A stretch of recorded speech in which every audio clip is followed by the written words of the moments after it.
Welcome to the Borealis Experience. I'm your host, Aurora, and I'm very excited to have Dr. Singh with me today. We will be talking about health and how you can maybe start a practice and change habits in order to live a more fulfilled and healthy life. Welcome, Dr. Singh, to the Borealis Experience. I'm very pleased to introduce you. First, we would like to know a little bit about your background, and then we jump into, the practices and the habits that you would suggest for people to be more healthy and happy with their life. Thank you, Aurora, for inviting me to your program. My full name is Dr. Kirpal Singh, and I'm a retired psychiatrist. I did go to medical school in India. Then 5 years I spent in England, became board certified in psychiatry and family practice, then came to United States in 71. And I've been here in practice, in the hospital practice, clinics, private practice, all. I worked with the prisons and wide variety of experience. That's my background. Wow. So what would you say now that you've had so many years of experience, what would you say people struggle with most? Because I feel most of the time the physical body becomes sick because of the mind, because of, unhealthy habits. Was there anything that you observed over the years that maybe That's a good question. Yeah. Yes. My working hypothesis or working way, as I understand the disease processes, I call it biological, psychological, social, and spiritual. Mm-hmm. These are different components of it, and they go hand in hand. One is not separate from the other. Mm-hmm. It's like four wheels of a car. If they are in proper alignment, the car runs properly. Mm-hmm. If they're in disalignment, then it has a rocky, way. So that's same as about the good health.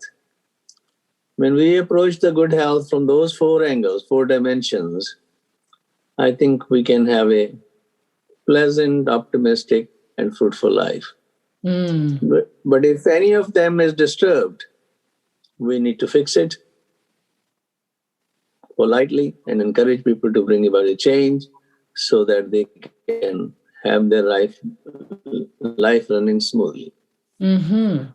Most of the good health is based on prevention and to a lesser degree on the curative aspect, which is important too. But even when we have them gotten them better, let's say with the medication, they still need to bring about a lifestyle change. Yes. Paying attention to all those four components which I mentioned. Without that change, there is no lasting transformation in person's life. They keep sort of running from one catastrophe to another. Mm-hmm. Yeah, I totally understand that. And it is very hard to change habits. But it is necessary to know that we are in charge, we are in power of our health. We're not victims of diseases. We can have such a healthy and in alignment lifestyle, like you said, that we can fight off diseases easier than if we thought that we have no power over our health, right? That is correct. Mm-hmm. As a matter of fact, I believe our birth is a blessed birth. We are not born in sin. Mm-hmm. We are given a gift of life. We have given gift of talents. And we are given the free will to make choices, which we can. And depending on that, how we choose our lifestyle, we can have our direction that way. But it's like this, you cannot sow um, bad crops and then expect the good results. Mm-hmm. In other words, the kind of seeds you sow in your life, that's what they grow. So our good health practices really start from the childhood. Yes. That we have to raise our children with good role models. That role models involve, getting good caring as far as their personal needs are concerned, their nutritional needs, and then good things to play with,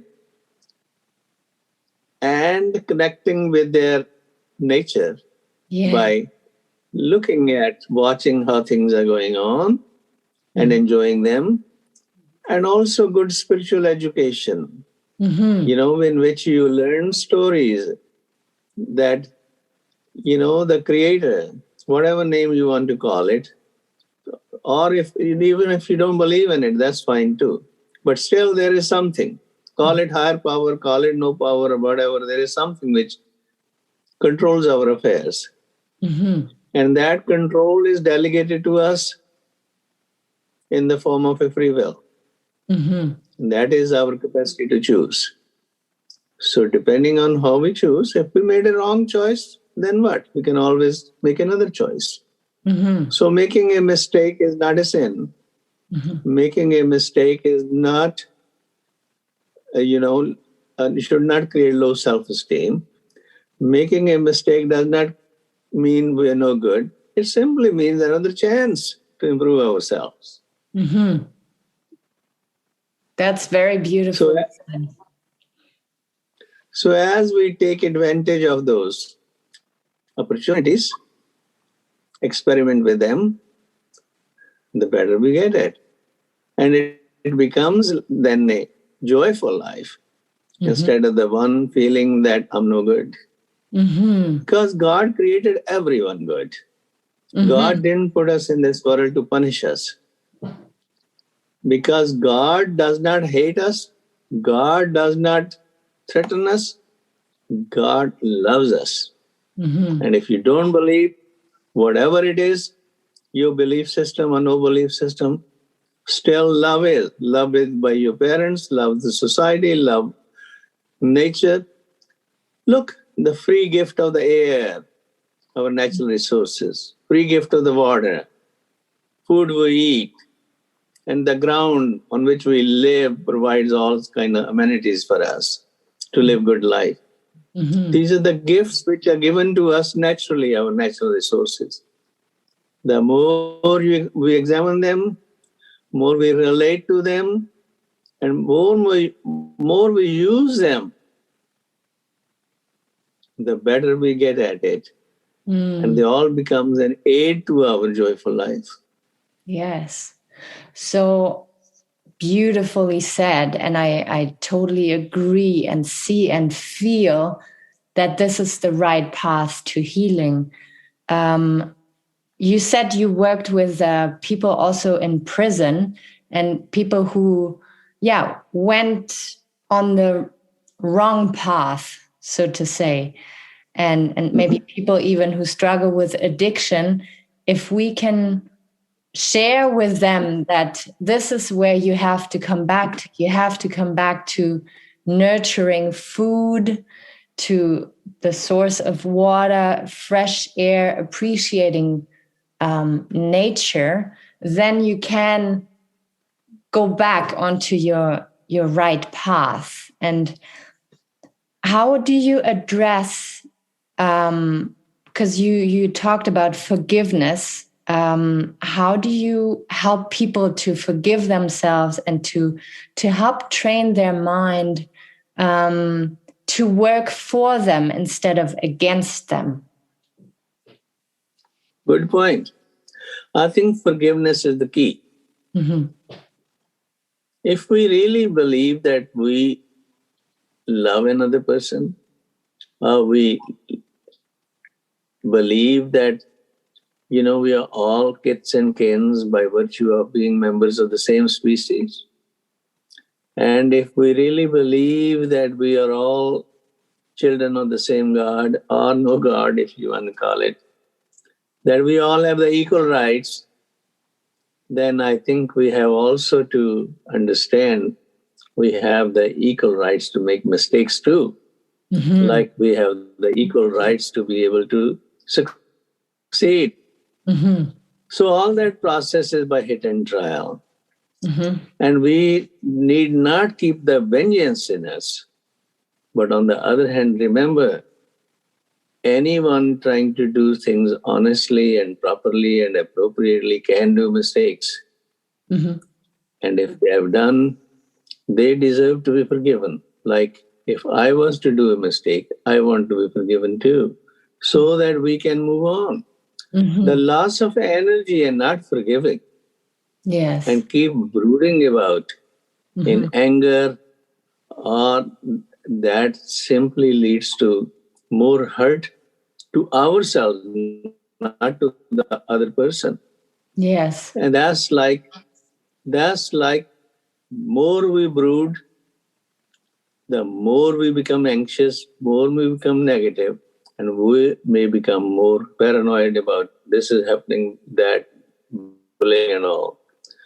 But on the other hand, if we express in a appropriate manner our displeasure about the thing, and then saying, well, I'm sorry this happened, I forgive you, and let's move on with life. Mm-hmm. The sooner said that, the better life for both people involved in it. Yes, yes. And life cannot move on. Mm-hmm. Life cannot move on without reconciliation. Yeah. The reconciliation takes place from the process of forgiveness. Yeah. And the forgiveness comes from based in that we all love each other. Mm. Yeah. And sometimes you cannot speak to the person anymore to ask for forgiveness. Can we talk about how can you deal with that when you have to forgive yourself and there's nobody out there who can do the job for you? There's nobody out there who can, forgive you. Is it possible through meditation, for example, to learn to forgive yourself without, like I said, without being able to see the other person? Yes, it is. Mm-hmm. I personally believe in prayer. Mm-hmm. I believe in prayer that there's a power greater than me. I can seek forgiveness from that power and guidance from that power. Mm. So I pray for example, my personal background is a Sikh, follower of this Sikh faith, which is based on the teachings of Guru Nanak, like we have other faiths based on different groups. So the prayer is emphasized a lot to the Creator that even if I don't have to go to anyone to seek forgiveness, I can just say, oh Lord, I'm your child, I have made a mistake, please forgive me and give me the guidance to move on. Mm. And also, please forgive the person who I have or may have offended, and heal them too at the same time, so that peace prevails in both our lives. Yes. The more we do that, the more it becomes part of our thinking. Instead of negative thinking, that kind of automatic thinking starts appearing in our mind and provides us the energy, motivation to move on rather than be stuck. When the car is stuck in the ice or in the snow, spins its wheels like that. It cannot move. So we have some kind of support. Some bricks or some sandbags and all, or some people's push to get it out, right? So that we can be back to normal. So that's how I use prayer for that. And prayer is simple. There are many different ways of praying. You can pray going out in the nature, looking at the trees and others, and seeing whoever made all these beautiful things. And I pray to that person, make me beautiful like that too, by forgiving me and also other people who in my life I may have offended. So that's one way. That's one way of praying. Another way of praying will be some person, meditation. Like, for example, we talk about mantra. In Sikh tradition, we have the word Vaheguru. Like, for example, we say that 4 letters. We say Vaheguru, Vaheguru. Va means wonderful, awesome. Guru means the one who takes you from darkness to light. Yeah. So we say, and that helps us to calm down and also generates energy. Va, he, guru. Yeah. Va, he, guru. Va, he, guru. And you can use other words. You can say Hosanna, Hosanna. Or you can say Hallelujah, Hallelujah. Or you can say something else, whatever pleases you. I remember. But I just use Ramada sa sa say so hum. Yeah, that's the Kundalini yoga people use it. Yeah. And I use it more simpler than that. That they used to the sa ta nama. Sa ta nama. It's from the word Satnam. Yeah. When the great is your Nam. So that's from the word sa ta nama. These are examples. You can devise your own method. Yeah. The idea is this is how it can work. Yeah. This is a meditational technique. And then another take deep breaths out in the fresh air. Just follow your breath. Yes. Another is stretch yourself, take some deep breathing, move yourself and all. Or yawn yourself. Or some people use laughing as a technique. Laugh, loud laugh, so that everything shakes and energies. Yeah. So what they call, you release endorphins in your body. So those improve your mood state. So there are numerous ways of doing things. It's not just one way. Yeah. And one thing may work one time, another time it may not seem to be working. Try another. Try till you find something which works. Yeah.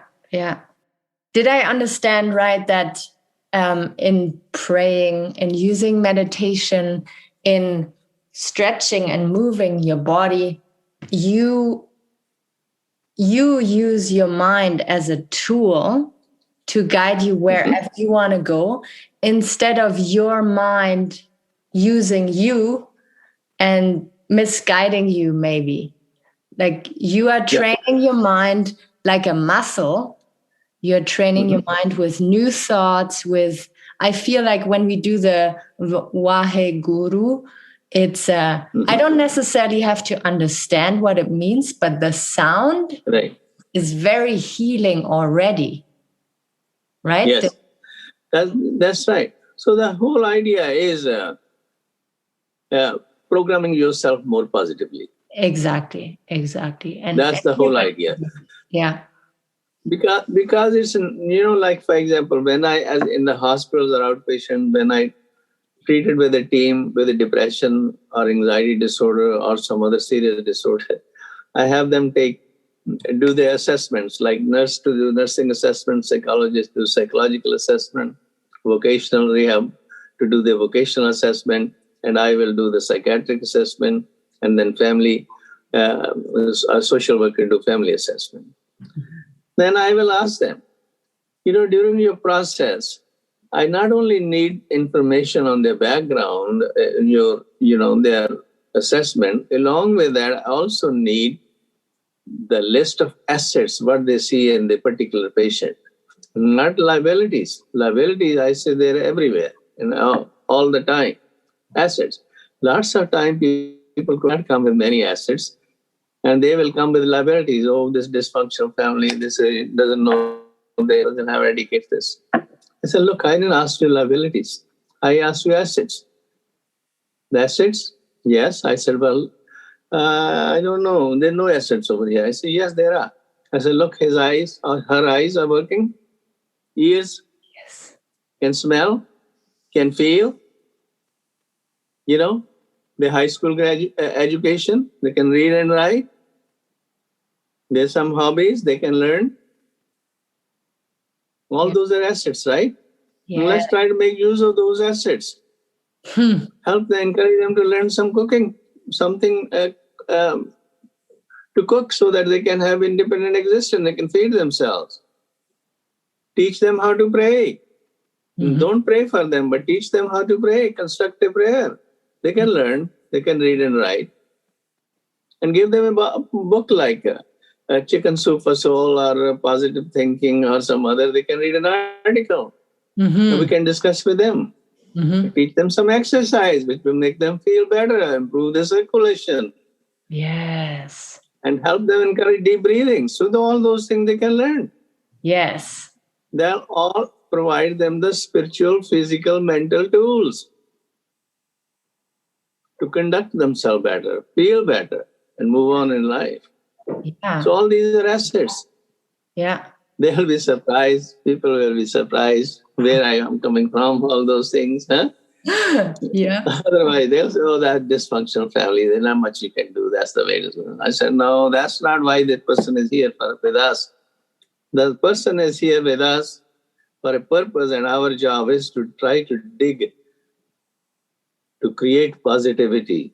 Yes. And that is based on our proper assessment of the situation. This is so critical. And then you can truly empower a person and show them that they have so many tools to help themselves. And you just, put the awareness back onto them and the mindfulness and then they can heal themselves. Improve your posture so that you can be in a less painful situation. That even if you undergo surgery, in some cases which is absolutely necessary, you undergo surgery, you're still going to need a rehabilitation process. And that rehabilitation process is going to require motivation and cooperation and collaboration so that you follow those exercises and follow those health needs, take your medications properly, your vitamins, and also so it cannot be just surgery can't fix everything. Medication cannot fix everything. There has to be a complete lifestyle change depending on what we're dealing with. Yes. Sometimes I feel when trauma happened, so let's say someone that you really love passes away, or you have a car accident and your body is fine, but you are still very, very scared from the collision. Sometimes shock and emotional shock can result in physical pain. And how can we work with that? How can we make people aware that, yes, your body is aching, but it is up here that we have to start releasing pain and releasing the story and move on?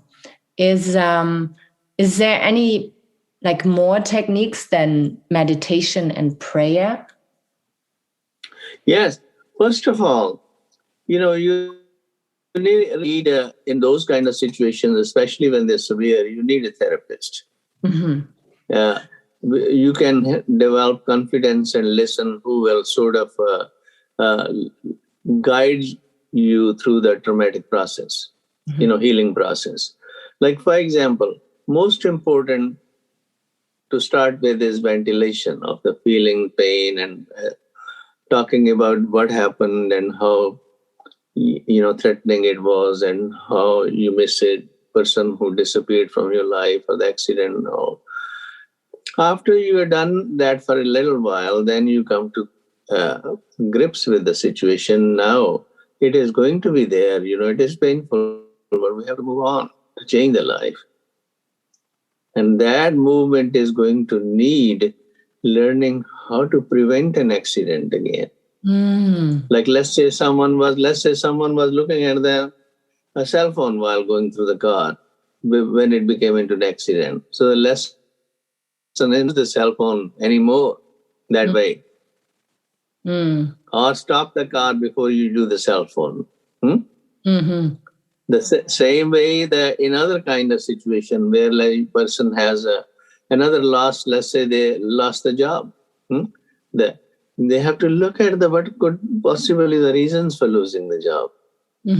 Can we make a change so that those kind of things won't happen again in the next job when you get it? Otherwise, you repeat the same history. Yes.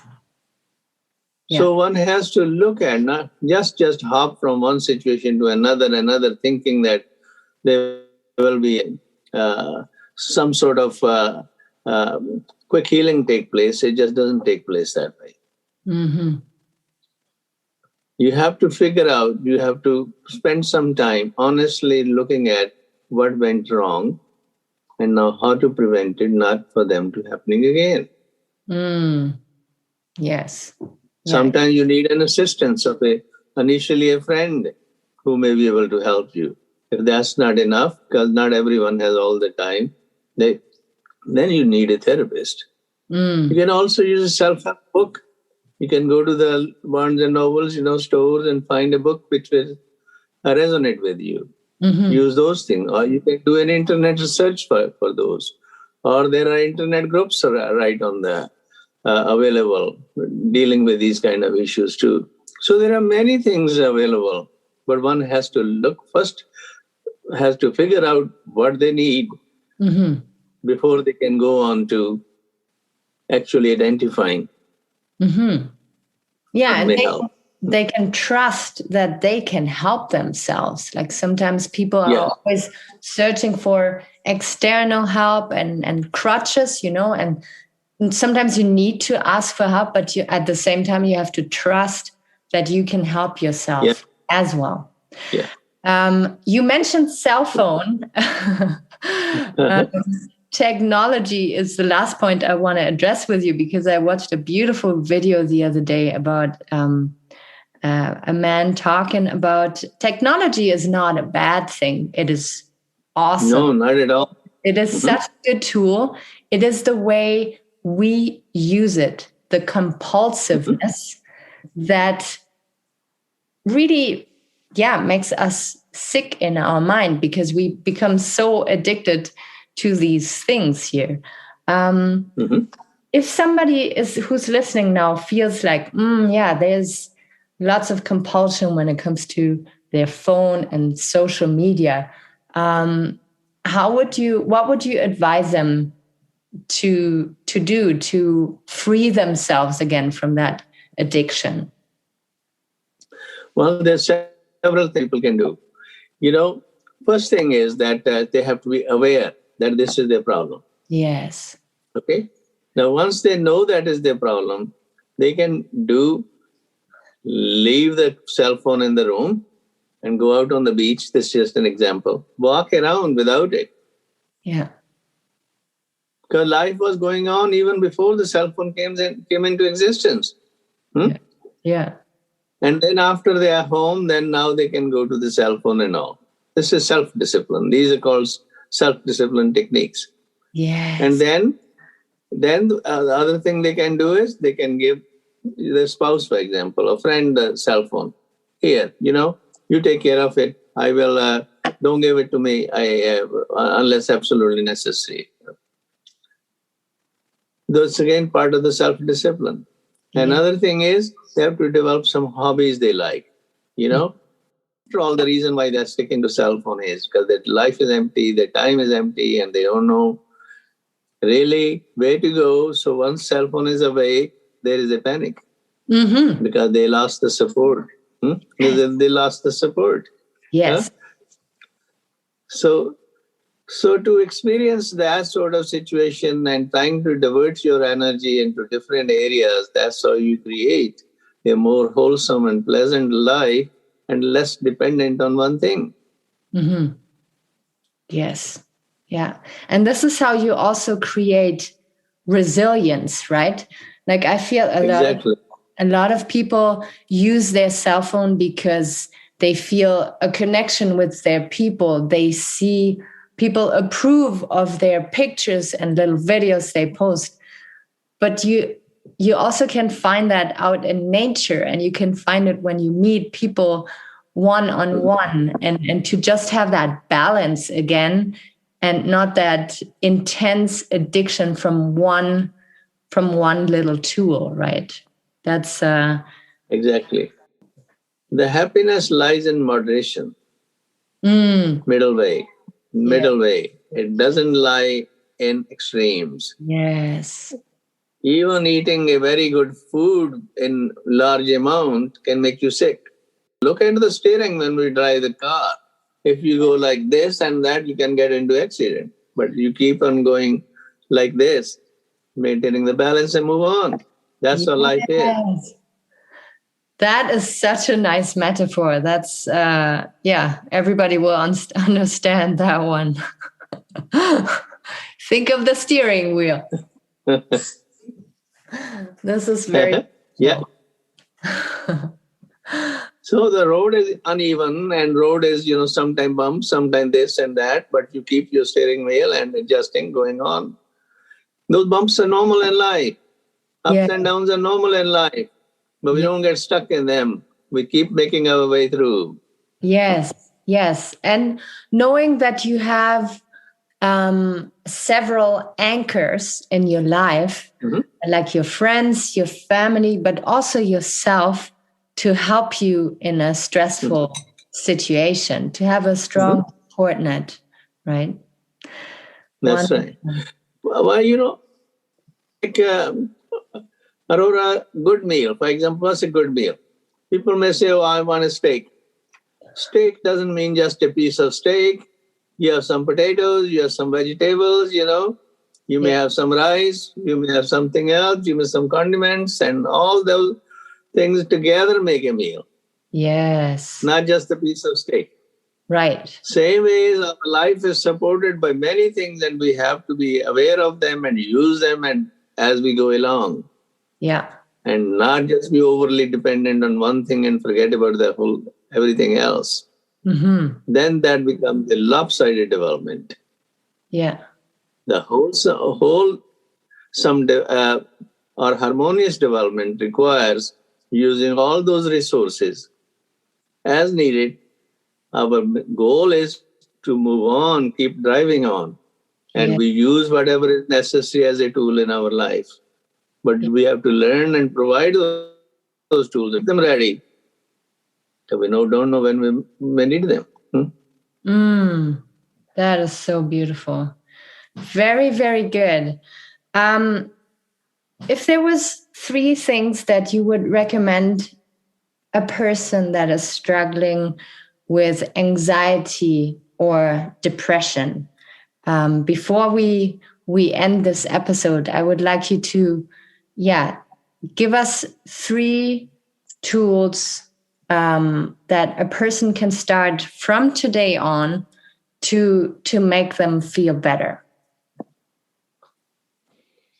Good point. First, have them make list of things which make them anxious. At random, whatever, maybe they come with 10. Now, out of them, choose 3 and see which they can manage somehow. Then start doing the one. If that is completed, then they can go to the second, then third. Or if they cannot achieve one, then go to the, one next which is possible. The whole idea in controlling anxiety is to remember the serenity meditation.